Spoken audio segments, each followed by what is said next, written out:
Hello and welcome to EdQuest. This is our daily quiz series for SEBI Grade A 2020 exam. In this part, we will discuss some important questions from 2018 exam. Though syllabus has changed, still there are several topics which overlap, and I think it is still important to cover all those questions. So all such questions, if we cover, it will give us a fair idea on what possible questions can be in this year's exam. So we'll move on to first question. First question is, as per Securities and Exchange Board of India Act of 1992, how many board members are there on SEBI board excluding chairman? So note here that we have to exclude chairman and then the number of board members. So it is 8. Let us see how. So SEBI is managed by its members. There is a chairman who is nominated by Government of India. So kindly note this point, that SEBI chairman is nominated by Union Government of India. So this can become a question. Then there are 2 more members, and these are officers from Union Finance Ministry. There is 1 member from Reserve Bank of India. So this is also again important point, that there is a Reserve Bank of India member on SEBI board, and the rest of the 5 members are nominated by Union Government of India. So out of those 5, there are 3 full-time members. So this was one very easy question. Next question is, the minimum application value for an anchor investor is rupees. So minimum application value for an anchor investor is rupees 10 crore. So who is an anchor investor? So as name suggests, an anchor investor is one who acts as an anchor to the issue. So if you have any issue, he will hold that issue for a certain period and he will act as an anchor, which will also translate into confidence amongst the investor. So let us see a few more points regarding anchor investor. So for an anchor investor, if tomorrow your issue is opening, for anchor investor, issue will open today itself, that is 1 day before.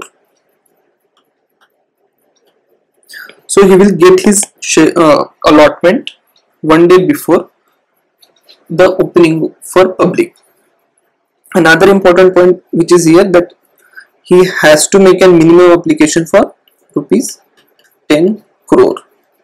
And third most important point is that he has to hold these shares for next 30 days, right? So that is how he acts as an anchor. So when he holds for 30 days, that is where the name comes, that he acts as an anchor, and this gives confidence to the investors, and that is why anchor investor is very important. Let us move to next question. So commercial paper is a type of, so this is again very simple question, that commercial papers are type of a debt instrument, and these are short-term debt instrument.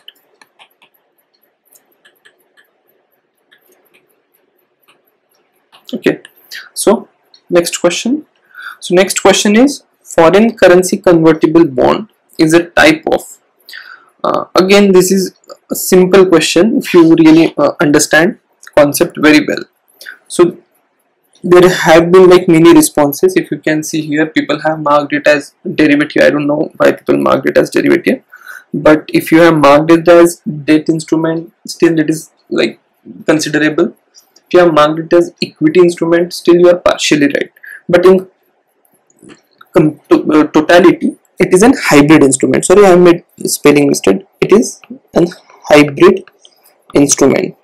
So it is combination of both debt instrument and equity instrument. So let us see further details about foreign currency convertible bond. So that is FCCB. So it is says that it is foreign currency convertible bond. So obviously if it is saying that it is a bond, then it is a debt instrument. But since it is a convertible instrument,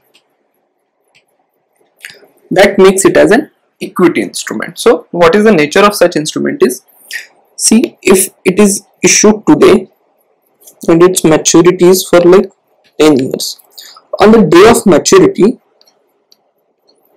there these bonds will be converted to an equity, and that is why these are called as hybrid instrument. So what is the incentive of such a mechanism? We'll go in further detail.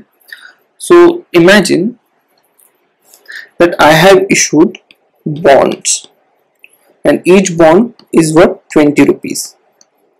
You end up buying such bonds. Say you buy 5 bonds, so that will be like 100 rupees today, right? So you have bought 5 bonds, each worth 20 rupees, and in total that is 100 rupees. On the same day, I also have shares in the market, and my share is trading at 10 rupees per share. So after 10 years, you will have it will be the mechanism where these 5 bonds will get converted into certain number of share. So this is like a pre-agreement between you and me. So let us say we agree for against 5 bonds I will give you 2 shares after 10 years. Now in ideally bond instrument, what would have happened, that for 10 years you would have received certain interest, let us say X%, and after its maturity I would have returned you all your 100 rupees. But in case of this convertible bond, what I am doing, I am not returning you the money, the principal amount. What I am saying, I said that since you have 5 bonds, you will get 2 shares against it. You will not get your money back. I will give you 2 shares, right? And you will agree to it. I will tell you why you will agree to it. Okay, so today I told you that the share is trading at 10 rupees. Now consider shares such as State Bank of India share or IRCTC. So these are like very premium shares. So if you check today, SBI share must be trading at some 180s or 190s, I guess, not around this. But as these are very paying shares, at the end of 10th year, such shares tend to get highly valued in market. So it may happen that the share of mine, which is trading at 10 rupees per share today, at the end of 10th year it would trade at 100 rupees per share. Now see how you are getting benefited. If on the end of 10th year I return you your original 100 rupees, after having paid you this interest for 10 years, I will return you your 100 rupees and you go to market. So what you will get? You will just get 1 share. But since our pre-agreed position was that for 5 bonds I will give you 2 shares, so now you are getting 2 shares. So this is typically an advantage for an investor. So there are many shares which you really cannot buy, or many investors think that they cannot buy. So in such an arrangement, in convertible bonds, you get such an option where you can, the shares which you actually cannot buy from market, you can get these through this particular route. Now this was investor's perspective. So since you are investing, that was your perspective. But what is issuer's perspective? How issuers get benefited through it? So it may happen that in my mind I am thinking, after 10 years as I have issued this share, after 10 years I might not have this 100 rupees to pay you back, right? This is liability on me. After having paid certain interest to you for 10 years, as this is a bond, if this matures on 10th year, I'll also have to pay you your original principal amount, and it may happen that I may never have that amount. So what this works in my favor as well, that if situation is against me, I will not have to pay this 100 rupees. I will just give you these 2 shares. So this is a sort of hedging, not exact hedging, but this is just how you play against risk. So this was foreign currency convertible bonds. So convertible bonds are of many types. There will be optionally fully convertible and many others, so not go into that detail right now. We'll move to next question.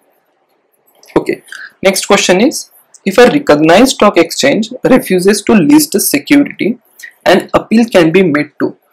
So many people have marked it as SEBI, but actually if a recognized stock exchange refuses to list a security, your appeal should lie to Securities Appellate Tribunal.